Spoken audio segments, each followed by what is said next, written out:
Cool. Well, then I will kick it off. Um,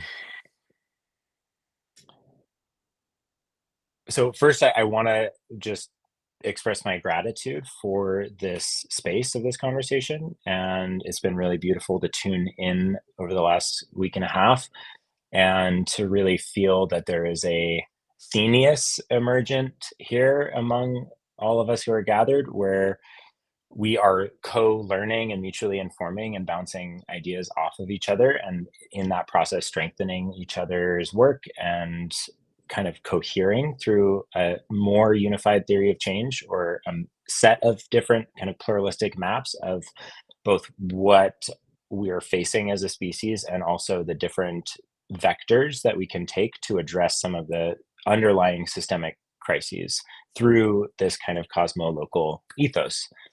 And so this group has done an amazing job, and I just want to shout out the PDX DAO crew and Ethereal Forest crew for doing an incredible job of planting the right kind of flag, or sending out the right kind of signal to attract people with a certain amount of convergence and a certain amount of divergence, enough to really create a very generative soup of different ideas.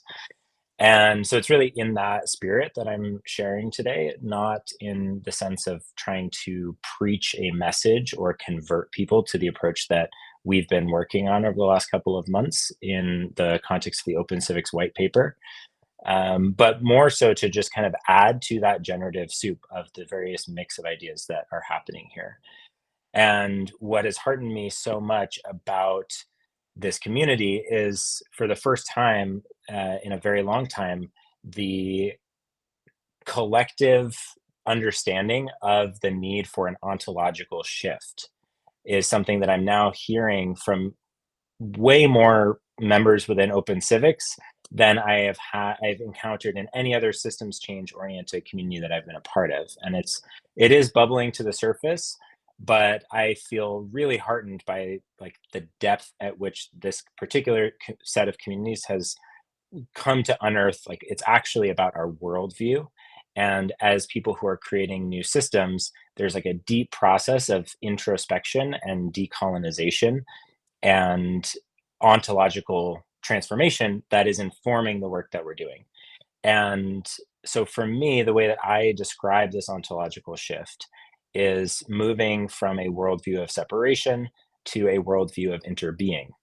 And what I think is really interesting about some of the early cybernetics research that Gregory Bateson was doing was that he was connecting this underlying living systems understanding with a human systems understanding.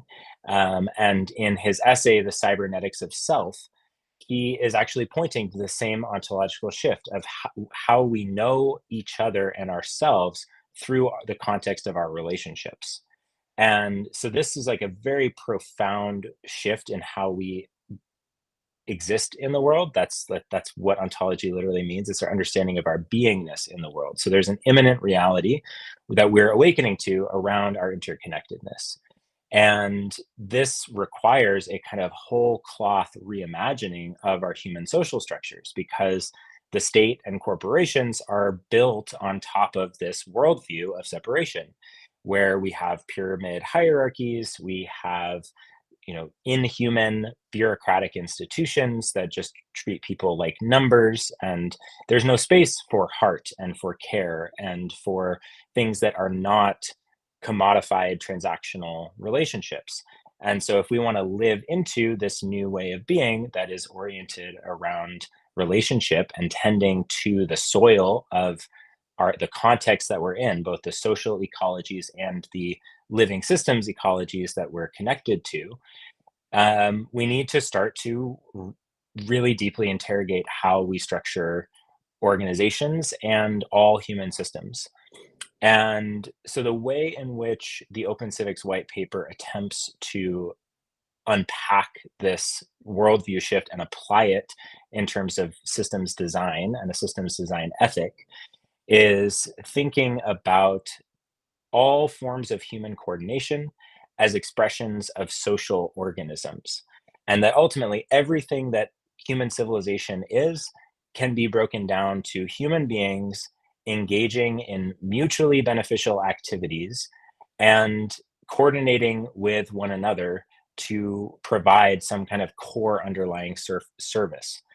And so this is easier to imagine in the context of open source software because we have frames of reference where swarms of people are able to produce the public good of the open source software or the protocol. But we believe that this actually can be applied to civilization as a whole. And that if we understand things as social organisms and we design in order to support the agency of each being within that social organism, and we approach things with a cosmolocal and holonic design that allows things to nest and federate and link, we could actually start to see human social structures that are more similar to the way in which nature self-organizes. And this is where an understanding of stigmergy becomes very helpful, because stigmergy is a very clear example in the natural world of how organisms can coordinate with each other to create emergent complex structures through a very simple pattern language, usually through pheromones. And so if we study what are the basic underlying pattern languages that are allowing these individual organisms to produce these really complex, ornate, emergent structures, then perhaps we can start to see some of those same kind of emergent behaviors within human society. And so I love that there's a lot of ontology nerds within this community, and I'm really excited to learn from what Greg shared yesterday. And I want to build on top of that, because so much of the ontological kind of constructs that we are offering here are loosely based off of holochain and various agent-centric models. And so just briefly for a moment, I'm mostly just sharing big picture ideas, but I do want to share a small section of this paper, which has the social organism ontology, which is our best attempt to offer a pattern language to the commons to say, perhaps this pattern language might be useful in terms of thinking about open standards or open guidelines or open protocols, even better, uh, for social organisms. And in this very cosmolocal design ethos, can we create a minimum viable coordination structure that will allow us to develop infrastructures that can be composed and can support this kind of stigmergic emergent behavior. So very briefly, I'm just going to share a small diagram that illustrates the different categories that we're suggesting or proposing or offering for feedback. And the on the left hand side, you'll see the ontology itself, and then on the other axis, you'll see the what we're calling a living systems grammar, because an ontology is great for determining components, but it's not great for composing processes. And so our thinking behind the living systems grammar is, how do we tell the story of the emergence, the maturation, and eventual death of a social organism, and embed that into the very nature of how social organisms operate, so that when a group of people are self-organizing, they are thinking in the context of seven generations. They're thinking in the context of how the work that they are doing is part of an organic, emergent, life-centric evolutionary process. So here is the diagram that illustrates on one axis. Oh, I'm sorry. This is okay. I am going to show you something else. All right, actually, never mind. We're just gonna, that was a bit premature. The white paper is a work in progress and is currently still actively being edited. So I'm not going to share exactly what's written there, but the main concept that I want to unpack is thinking about social organisms as having membranes, and membranes inherently embed a holonic relational context into the way that we're designing our organizations. So anytime we form a social organism, it is not formed in a vacuum. It isn't formed just because we had a good idea. It's formed in context, in relationship. And so part of the mandate of all social organisms is to be in right relationship with the environment in which they are embedded. And so membranes are a helpful way for us to think of what are the boundary conditions for belonging to the interior of this macroorganism. What are the nested holes within which this emergent social organism is situated? And then what are the internal structures that are necessary in order for that membrane to function? And so membranes are very tied to functions because functions are the metabolic processes of the social organism that take information and raw resources and combine them and digest them and create emergent outputs. And then all social organisms also rely upon flows. All of those processes are reliant upon the influx and outflux of various inputs and outputs. And so having an ontology that allows a social organism to map those various inputs and outputs from a multi-capital perspective, not just thinking about financial resources, but all of the different types of resourcing that a social organism would require. And then lastly, and most importantly, is culture, which is an opportunity for us to create the enabling conditions that support the underlying relationships between the agents within the social organism, because that quality of coherence is what allows a social organism to produce whatever function it is self-organizing to produce. Um, and so the beautiful thing about having an ontology, which we're totally open to it being different than the one that we're proposing here, but it does feel to me to be almost existentially necessary for humanity to figure out some version of this. And we may end up having a very pluralistic, and I think we should have a pluralistic approach where there might be many different iterative solutions to this design space. But it feels like one of the most critical things for small nodes of coherence to start to form around these kinds of ontologies because of the emergent effects of being able to categorize these different components in this way. Because as we start to put open protocols, which we can think of as the DNA of social organisms, they're the kind of pattern language instructions that can be forked and modified and will always continuously mutate and transform, but that provide the kind of underlying guidelines for how the organism forms, how it matures, how it contributes to its ecology, and how it dies. And to be able to create this cosmolocal web of these design patterns that any autonomous community can bring in, fork, and because it's part of a coherent ontology, integrate into whatever their own processes are. It enables that kind of composability and autonomy while acknowledging that we are in a planetary co-learning process where we actually will all benefit by being in a non-rivalrous relationship by sharing the insights and the learnings that we develop as we self-organize around a particular function. And so in this way, if some group in Colorado figures out an amazing design pattern for creating an autonomous housing cooperative, then a small community in the Bay Area that might want to slightly adapt it and utilize it in their own context would be able to do that. And to have a structured data format that supports this kind of dissemination and modification of open protocols as the kind of core DNA of social organisms, then I believe we'll start to see a non-linear phase change in the way in which humanity is able to self-organize to meet the various impending existential crises that we're facing as a species.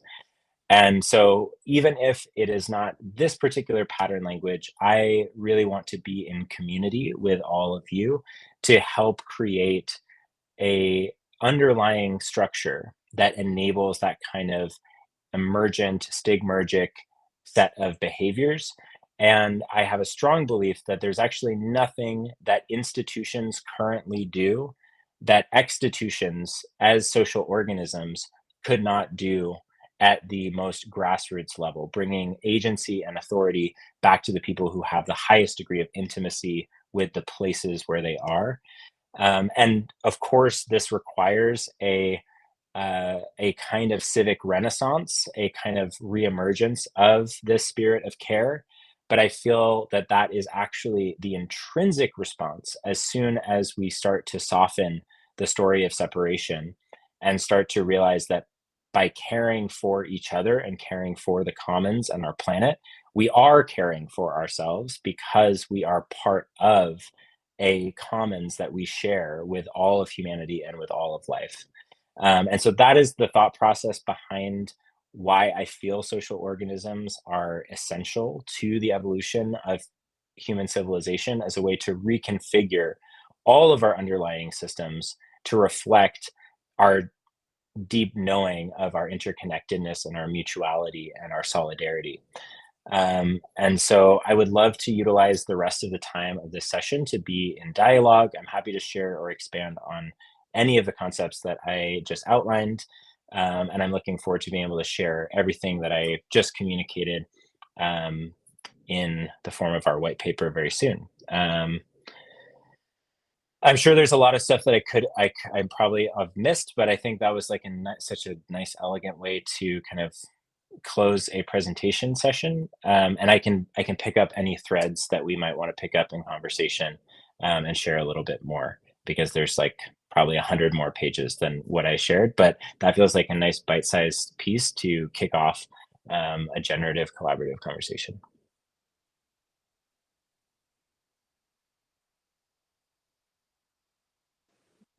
Yeah, right.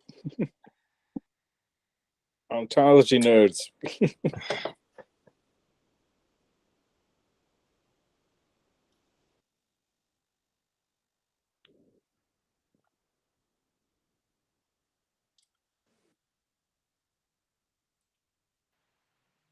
I'm all Hey, about the organisms and yeah, kind of leaning into that. I mean, we have this variation adaptive organism, and I think there's a lot there. I look forward to sort of digesting when it's digestible in a more tangible way. But um, yeah, beautiful. I mean, just great to hear where you got to now and where you're heading. Thank you. Giogo, were you gonna chime in? yeah, uh, thanks for the presentation.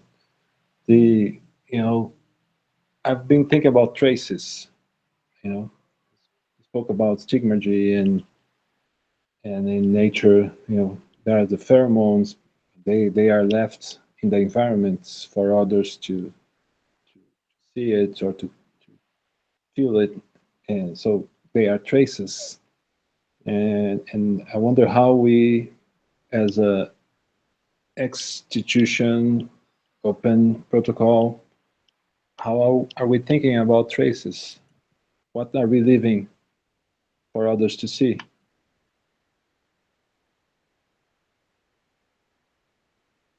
I think that's a beautiful prompt and provocation. Um, the first thing that comes to mind for me is impact attestations. And I think we're at a very tenuous moment in the Web3 grants world where we could very easily, under kind of pressure of the legacy that we're on top of or responding to, I think sometimes there is this kind of backwards hop that can happen when like Web3 pushes a massive technological shift into the Overton window, and then it's almost like it wheels itself back to reflect a little bit more, to be more legible to the traditional institutions. And so I think we're at this very dynamic and challenging time with that, where we could actually change how philanthropy works. We could change how these signals are, um, how those signals are utilized, or we could just produce a new kind of capital system based on a very reductive way of categorizing and verifying impacts. But I think more is using them as signaling mechanisms to inform webs of trust.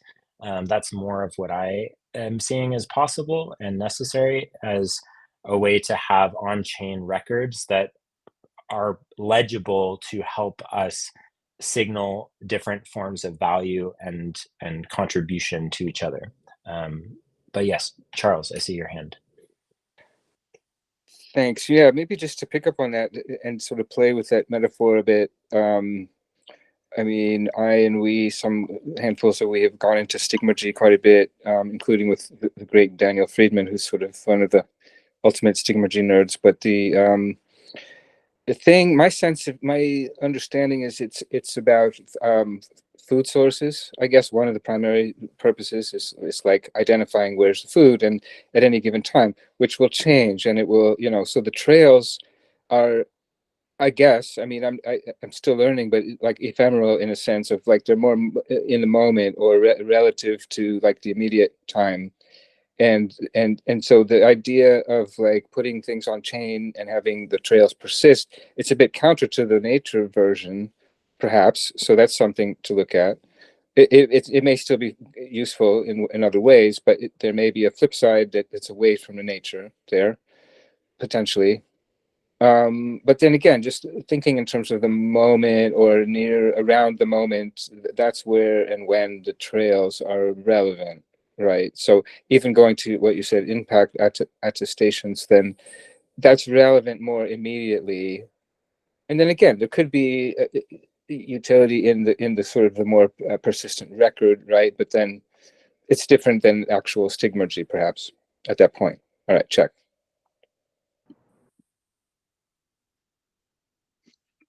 Yeah, I mean, to add to that, I'm kind of interested. My first impulse was to ask, like, I noticed in the white paper draft that I was looking at, there's still an empty space for the definition of institutions. But like when thinking about, like, I think the way that open protocols propagate has, like, for example, the sort of spread of LSD culture that I was talking about yesterday, and the sort of gradual adoption of rituals and more basic like technical aspects of like what it means to use LSD in a group or produce LSD. Like, I guess maybe contrasting and comparing, or like thinking about the differences between organizations, institutions, and open protocols, and the role of stigmergy in those three. I wonder what your thoughts. Can you summarize that thought again? Essentially, like, I guess just the question: what is the role of stigmergy? I guess is there a difference between an organization and an institution? And what is the role of stigmergy in sort of like agents interacting with protocols versus agents in the context of institutions or organizations? Like, what is the varied like sort of role of stigmergy in those different settings? Yeah, I think in the context of a social organism, there is a coherent whole to which the individual agent belongs. I think institutions are perhaps less contained in terms of more about a distributed network of actors that are engaging in positive sum relationships, as opposed to what may feel more like a team or an organization. I think thinking of them in terms of organisms is contextualizing stigmergy relative to the goals of that particular group of agents. Whereas there could just be broader, more general positive sum relationships that a network is engaging in. But I think in terms of like finding food to metabolize as an organism, that seems like something that more like what a social organism would do. And so there's an amazing book about the pirate party called Swarmwise, which basically outlines how a totally distributed group of humans was able to run a political campaign in Iceland after the 2008 financial collapse, I believe. And so how to induce that kind of collective intelligence and swarm dynamics to achieve a particular goal, that I see as being what a social organism is attempting to achieve, to create those conditions of signaling that allow for groups of agents to cluster ephemerally for a shared goal.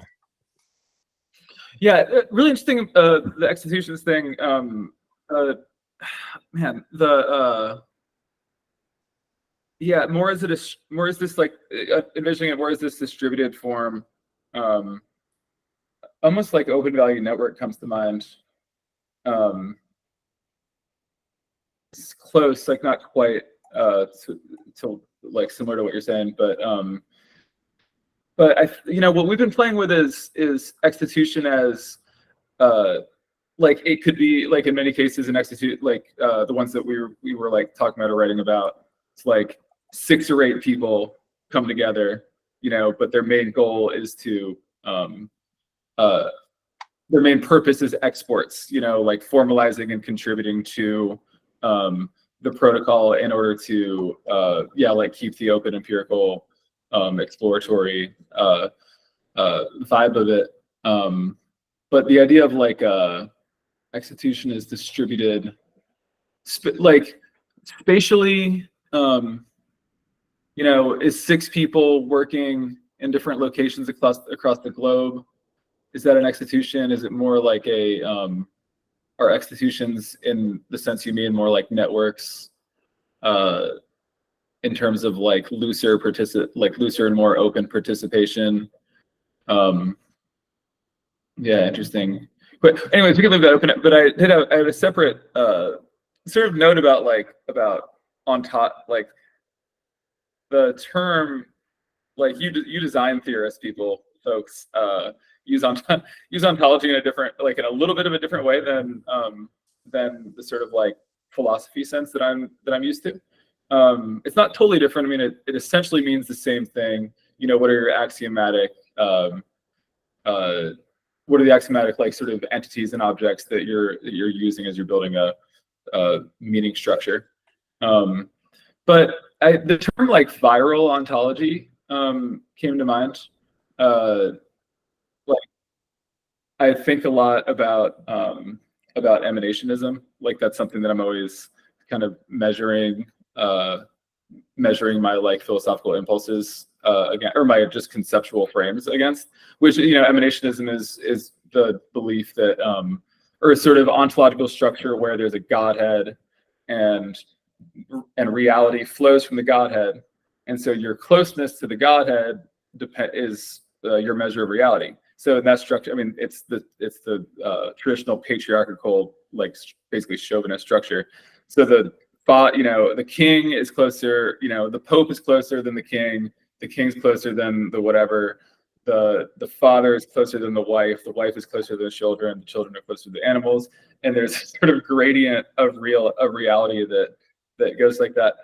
And it's interesting to think about like why that was such like violence and domination aside, like an institutionalization aside, why that was such a viral ontology, like why that was like so like why that was able to like grasp the world so powerfully, and like what are the features of it that like and how the church and these other institutions were able to like spread it and make it make it so core to the way people thought about the world that it was completely invisible. You know, and what would it mean to take those tactics and like think of a strategy of like spreading a viral ontology that was becoming so intuitive as to be invisible. You know, anyways. Yeah, Daniel Schmachtenberger has a great riff on this in The War on Meaning, which came out many years ago. And he describes the process of like viral mimetic production and reproduction. And the phrase that really sticks out to me from that was he described hell, He double hockey sticks, as a protector meme, because it basically encloses the mimetic space. And to even question the boundary of the mimetic space, there's a meme within that mimetic space that says if you question it, you're already going to hell. And what is hell? It's the most awful, violent, and timeless experience that a soul can have. And so it connects like the human imagination to that lack of curiosity and that lack of questioning, and that it just forms a better mimetic structure for viral reproduction and colonization. And so he takes a kind of evolutionary stance that cultures that developed those memes were more able to subjugate cultures that didn't develop those memes, and therefore there was like an emergent process that led to the colonization of the planet. And so what we do relative to that, if we choose that to be a frame that we hold, I think it's more about innovating in the protector memes that are not exclusionary or trying to police behavior, but more to ensure that we never start to unintentionally program that kind of oppressive worldview. And so I think working with plant medicine is a really powerful way to encode culturally that kind of external reference, where if worship and that's like the ritual of it, the protocol of the ritual, there is a subjugation in the ritual itself. You're actually like proselytizing to the Godhead that is outside of yourself. So you're engaging in that quality of the relationship through the protocol of the ritual. And so how do we have rituals that reinforce interbeing? How do we protocolize that continuous process of remembrance of right relationship? So I love that line of inquiry, and that would be how I would approach that.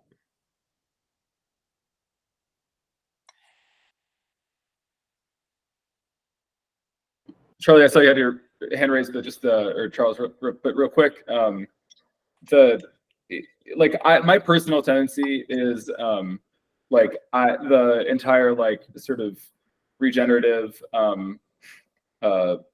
permaculture project is like fascinating to me on an intellectual level, and like conceptually it's so powerful, but like in an aesthetic sense, I'd like so much rather be like in the city, like at a bar, you know, than I would like it's just in my nature, you know, than to be like walking in the woods or in a food forest.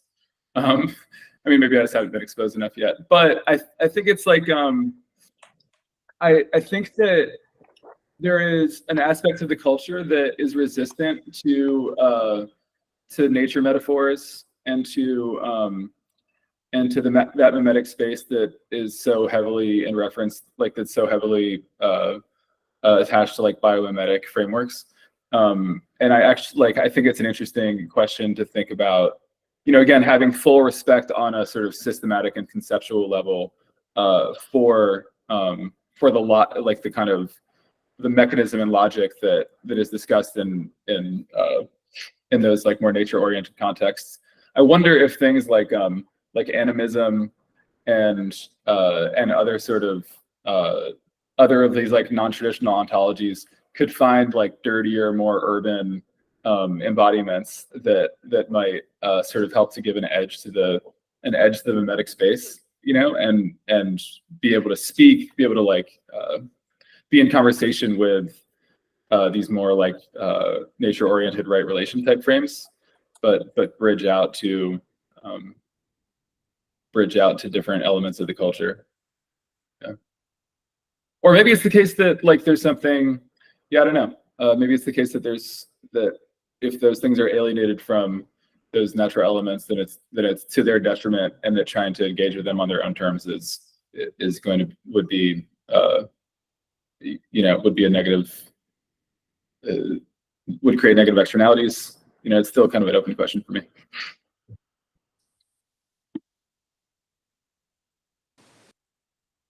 I can come in for a moment. I was my hand went up earlier, and then I put it down because you sort of went in another.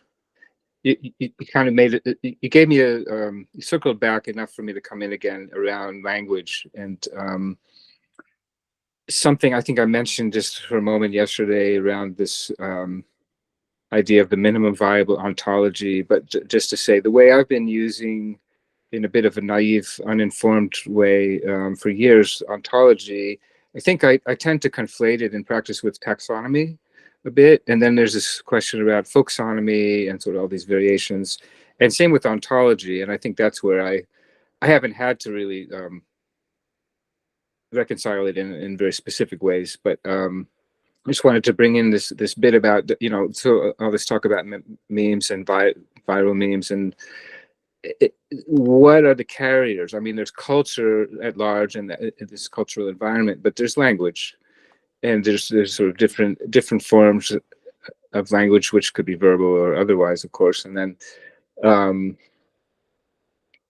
so yeah, there's just all this stuff with between the verbal and the nonverbal and different forms of language, and then these ontologies and sort of meaning and being and existence, and then how do we like literally organize our shit, like personally, internally, individually, and then outward, incrementally, collectively, and then how and when and where can we interoperate around all of that is I think why we're here, right? And so hope that was useful. Check.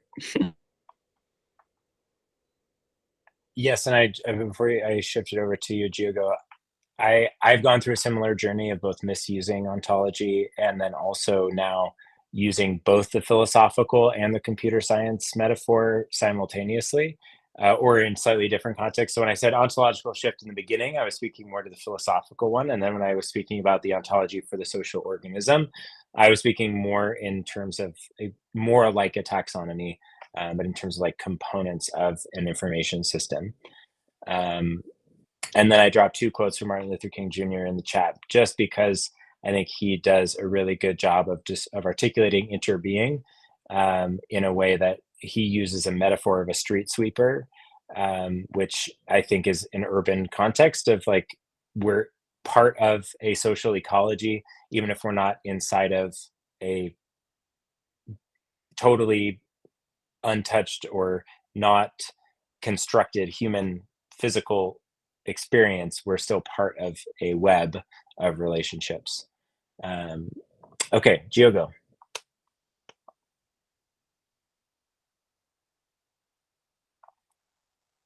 You are muted, my friend. Sorry. Yeah, I find it interesting that we approach this, we look at this, what's happening, not in a way that, oh, how are we going to do stigmergy, but we are doing it. What are we already doing, and what are the traces that we already created, even without planning or thinking about it. Like I'm founder of AgroForestDAO. I have this focus. It's very land-based and all, but I'm also part of this Web3 coordination, regenerative Web3 coordination happening. And I really remember my first interactions with the Web3 community at Kernel, when I first met Charles and others, Andy and all the folks there, and I was there with some wishes of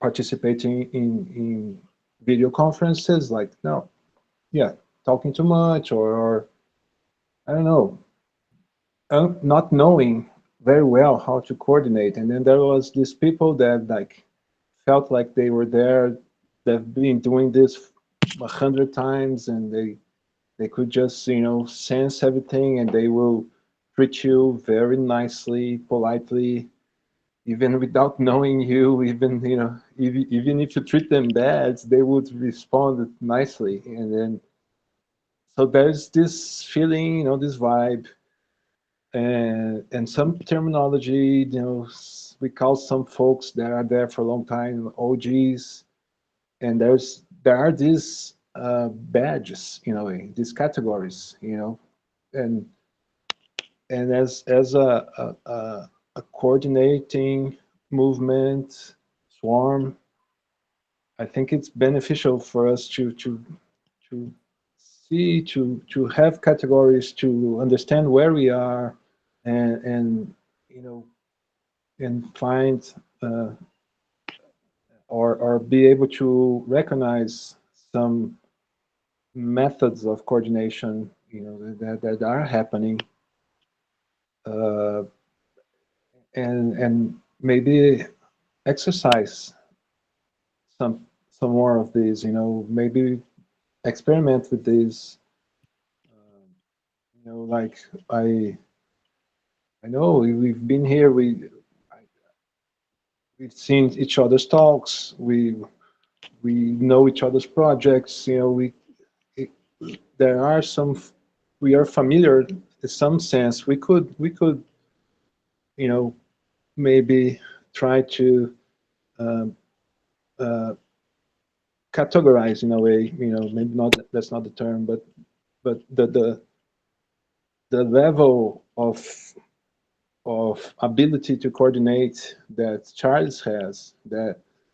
Christy has, you know, moderating a Telegram channel, doing all this stuff, or or that someone doesn't have because, you know, it's just arrived and have never participated in a round, or, you know, and make people want to get to a higher level and coordinate better. And so and even open civics, you know, this contributors role, members role, and all that, this is also very interesting. And so I tend to think that some of these traces can be badges, can be some categories that we can create, social categories. And anyway, that's my 2 cents.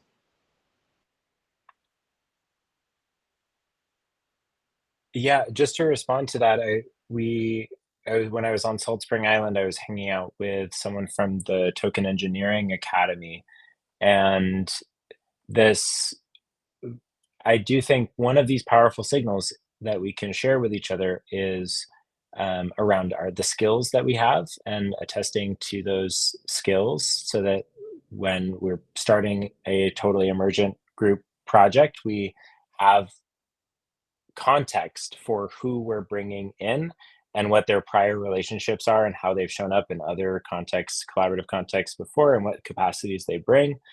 And so having education that's attested to on chain, as well as like contributions on chain, um, would enable that kind of emergent behavior. And then I also wanted to touch on what I think is a very instructive divergence between the coordination. And I was so grateful that we now have a shared meme for the art alternative to the network state approach, because I feel like a lot of things have been lumped into the idea of network states, that we're now developing language to differentiate what those things are. And I think that the difference is mostly between anarcho-capitalism and anarcho-socialism, and it feels like there's a pro-social orientation to the coordination approach, which assumes that by belonging to the coordination, we are in a solidarity relationship with the other members, as opposed to the kind of continued rivalrous behaviors that I see in a lot of the more libertarian network state spaces, where the only thing that binds us is really capital and our mutual and our there is some sense of mutual benefit, but I don't think that there is a real sense of mutual solidarity, which I think is essential to a coordination. And why I think a coordination could effectively be called a superorganism or a social organism, whereas I think a network state would not necessarily qualify for that distinction. Um, and I'm curious to hear your thoughts, Charles. I was gonna, yeah, I'll come back to why I raised my hand, but just on that last point. And again, with the language, I mean, it's easy to go down rabbit holes and tinker and slice hairs and whatever. I think this, and I've done my deep dive listening to the hours and hours of Schmachtenberger and others around the superorganism, oh, and there's my battery going down, but I still have it just enough here. I think it can go either way. I think with superorganism per se, and that's the big gamble. Like with all this sort of generative whatever that they're calling it, it might be really great, but it might not. And same with any kind of superorganism, I guess. It can be super good or it could be super the other way. I did want to pick up on the trails of traces slightly here, and just expand that and kind of shift or mash up with this other metaphor that some of I like to play with, which is the gardening and composting and community gardening in particular, and community composting, and just to try to be brief about it, I think the trails or the traces that persist, like these recordings, and we were bigging up, PDX and Lucid and all this, just awesome, fluid rhythm and flow, and that's for me, that's what it's all about, absolutely. And then actually having that record, those traces reliably, and consistently, that makes all the difference to me. And I think over time in any organization and between orgs and communities and networks, it's got to go in this direction. It absolutely has to. And so yeah, composting, and then being able to make or grow or build the soil out of which can grow ultimately, hopefully, the wisdom of the group. But maybe I'll leave it there and just say thank you all. Yes.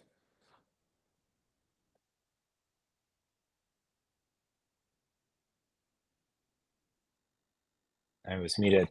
Thank you for that, Charles. I think we can get into the question that James posed, because I think it will elucidate a lot of the themes here around how do we create a pluralistic ecosystem that doesn't then unintentionally kind of converge into more of a reproduction of institutions. I think that's a really interesting line of inquiry. And it does seem like that's the main challenge of getting to a network effect where I've been so grateful to find this community, because I was in Web3 for the longest time before I found this particular flavor. And I think we do need to assert a kind of collective design ethos into like what the purpose of this technology is, or like help it move in that direction, because I don't think it will unless we do that. And I think part of that is around access and around legibility and functioning, be it not just as a deep set of DeFi products, but as like actual grassroots infrastructure. Which is why I feel like Cello has taken maybe the most aligned approach in terms of where they focus their development energy. They're not signing deals with big hedge funds or large asset trading companies. They're working with on the ground rural communities to create mutual credit pools. And so I think we can move towards executions by being more inclusive in who is actually at the table designing these tools.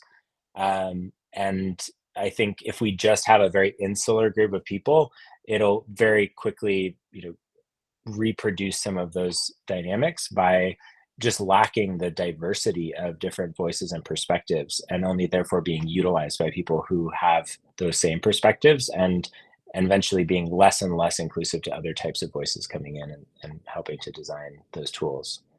Do you want to share more about the question, as like expand on the question, James? Let me just drop in a further prompt, which is especially at the beginning, in the initiation of things, that I see this as really a critical moment to really, really notice and pay attention and grow that awareness and attend to that before you start, actually. Yeah, I mean, I think that I've probably said the word divergence like 300 times this week for some reason. It's just you get attached to little frames and phrases that stick with you for a period of time you ride with. But thinking of a kind of inclusiveness, and making sure that you're not like ossifying like the layer of the social that that represents the inputs to the outputs that you're trying to achieve is important. I mean, the question was in response to Diogo's comments about like badges, as well. Like, I think just one provocation that I would throw out there is, I'll be a little bit roundabout with this. This friend of mine was talking about a mutual friend recently. Like, we were having some drinks, and he was just really complaining about our mutual friend, and just like, she's this, she's that, and she's so narcissistic, and she's so, and I looked at some point, I looked at him and I was like, I realized recently that I don't think about individuals very much. Like, I'm so bored with humans. Like, I'm so bored with thinking about people on the individual level. I don't expect anyone. That's why I like this watching the election go is just such an infuriating thing, because it's like, yeah, none of these people, like, I don't give a shit about any of these individuals. I care about concepts and about bigger intersubjective entities that when I'm working with Christy and Max with Ethereal Forest, I'm not like looking at them directly in the face.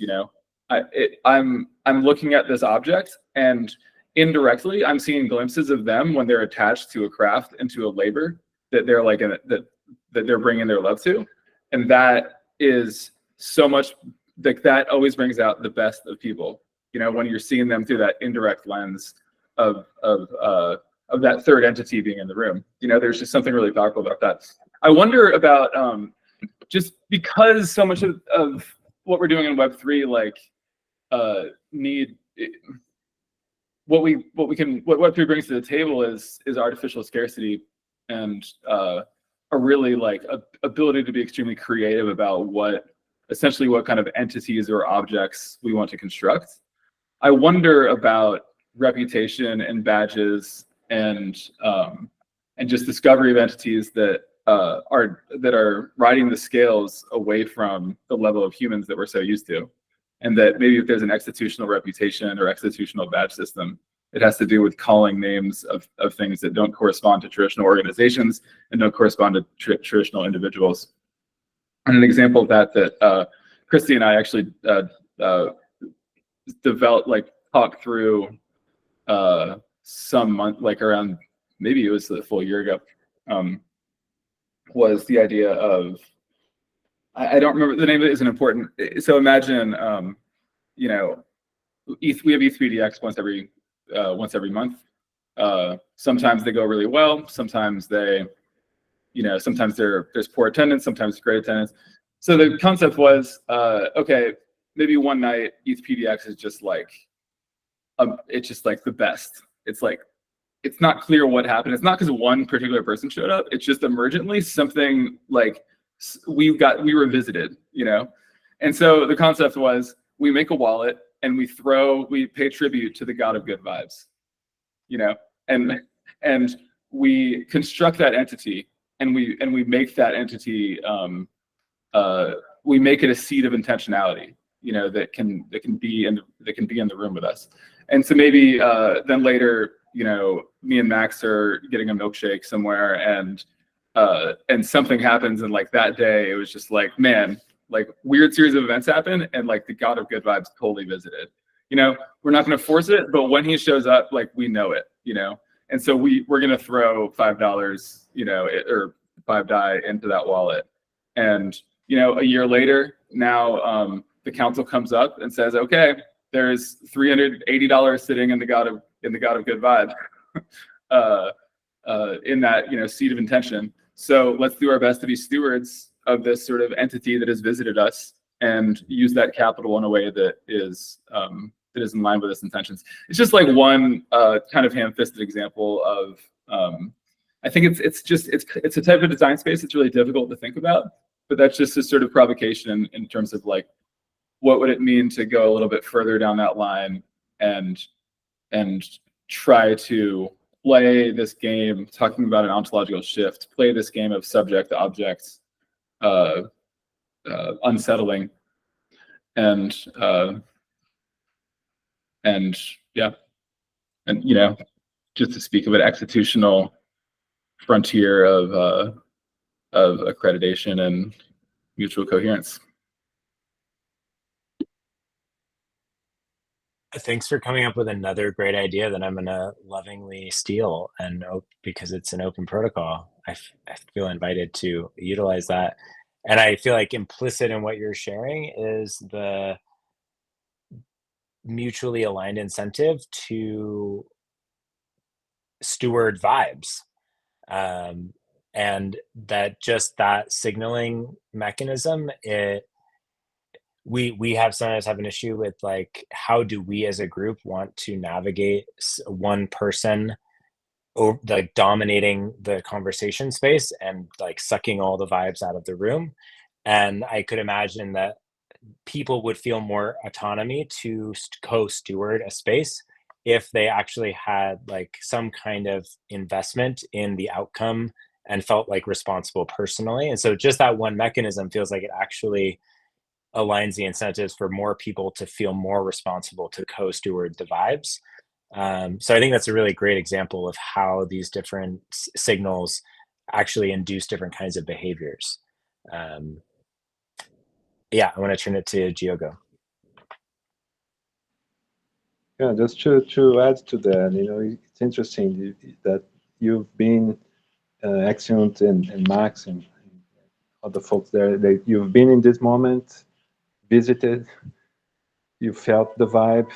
Everybody that was there felt the vibe, and you know, yeah, you took this action of this result of putting the rate in the wallet and all. But if there was also recognition that, you know, the folks that were there, they've been there, they felt the vibe, they know what that is, they have experienced that. So in a way that others can later see that, yeah, they did it, they've been there, they were in some conversation, in some moments of coordination, and they felt that things came very very positive, very well, very you know, spontaneous and healthy. So they've been through that, and just you know, could this so-called badges or whatever, you know, can be an emoji, or can be, I don't know, some sort of recognition that this person is capable of being there, of making that happen again and more than one time, and but it's not like I saying that about myself, but you know, it's others realizing that, oh, this guy, he can be there, he's been there with me before, No, we've done it. It's possible, and so it's if we. I was talking, wrote about the solidarity score. It's just something that came to mind, but it would be something like a a sum of different scores, like that proof of vibe thing, or the skills, like Benjamin mentioned before, someone's skills and all that, with someone's impacts, certificates, whatever, that, and then that adds up to a kind of a score, or to a, you know, a category something, you know. So it's interesting to try to take these subjective things and make it visible, make it, right, measurable, maybe not measurable, but make it seen.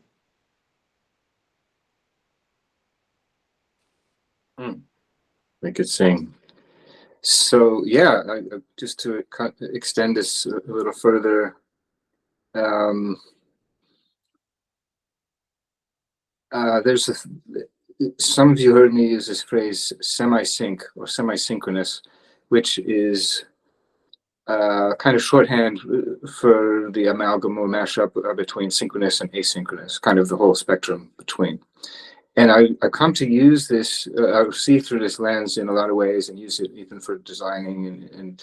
So I just want to bring in that time dimension around the stigmergy, because it's sort of implicit, but I think it wasn't really spoken. It was referred to with this persistence aspect of, or ephemeral or persistent trails. But there's like the real time, like Diogo, you're referring to, like emojis, or, you know, those kind of signaling, and that can be, you know, in pretty much real time, so-called real time.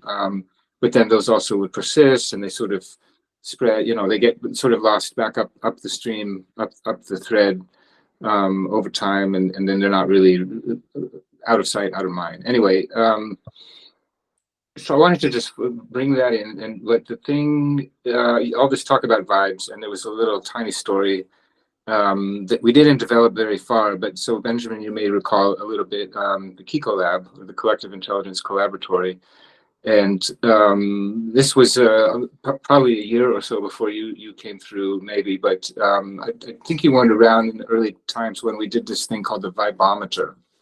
And I just wanted to kind of share this, which is more about like these kind of gatherings, of course, on video, and again, so-called real time or synchronous, where we have this at least very, you know, fine illusion that we're, you know, occupying the same time, and mostly we are. The point is, so we had this Zoom backgrounds that were like the meter, like a sound meter, right? Like, but with the sort of slots for the needle to go, but they didn't have a needle, and then they would be like literally on the Zoom background, and then we, like, every once in a while put our arms to like indicate the vibe on the vibometer, right? And so that's like a synchronous type of signaling that we did from time to time. We didn't develop it that much, but I just wanted to share that idea, which is kind of like, maybe that's useful in some ways, just to consider what to do with that thing. Yeah. Yeah, and the temporal nature of the signaling mechanism, I think, is something you brought up earlier, and I really like lazy consensus, mostly just because I've tried to run a bunch of different decentralized projects, and trying to formally agree on everything has really slowed us down. And I think relative to that mimetic evolutionary dynamic and game theoretic dynamic I was mentioning earlier, it seems to me that agent-centric organizations or cultures have been wiped out by cultures that utilize different kinds of structures, that there is a kind of efficiency in hierarchy that, while it produces all of these disastrous negative externalities and dehumanizes people as part of like this, like submitting to the super agent of the CEO or the board that sits at the top and sucks all the resource and life out of it, there's a kind of practicality or pragmatism of realizing that we won't be successful unless we become more efficient than that system to provision the same services. And while we provide all these other positive externalities, it's like ultimately, can those of us operating by this worldview provide the kinds of services that people require to live? And until we're able to do that, I don't think we're going to be able to replace those systems, because they're just going to be more efficient and beat us in the context of their own game, which they've already defined.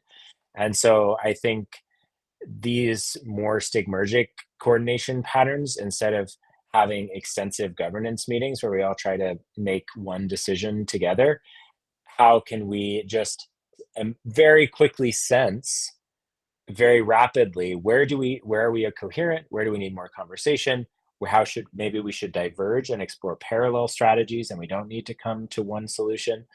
And so I think we're getting closer to the kinds of signaling patterns that help those like very rapid self-organizing swarm-like behaviors.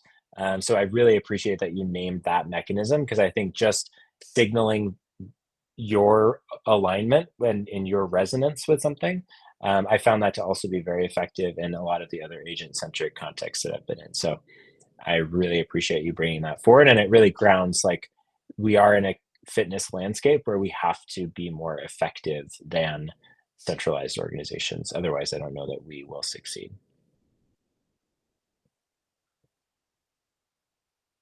I think that's a really great place to kind of close this off. This is my last day here on the East Coast with my family.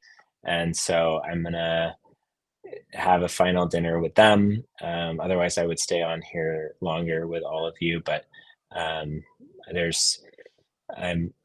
navigating some personal family stuff, and my parents are getting older. And so I'm showing up for them and supporting them. So otherwise, I would love to stay on and hang out with all of you for hours longer. And I'm looking forward to the next time we all get to be together. And I'm really grateful for everybody who tuned in and contributed to this conversation. Thank you.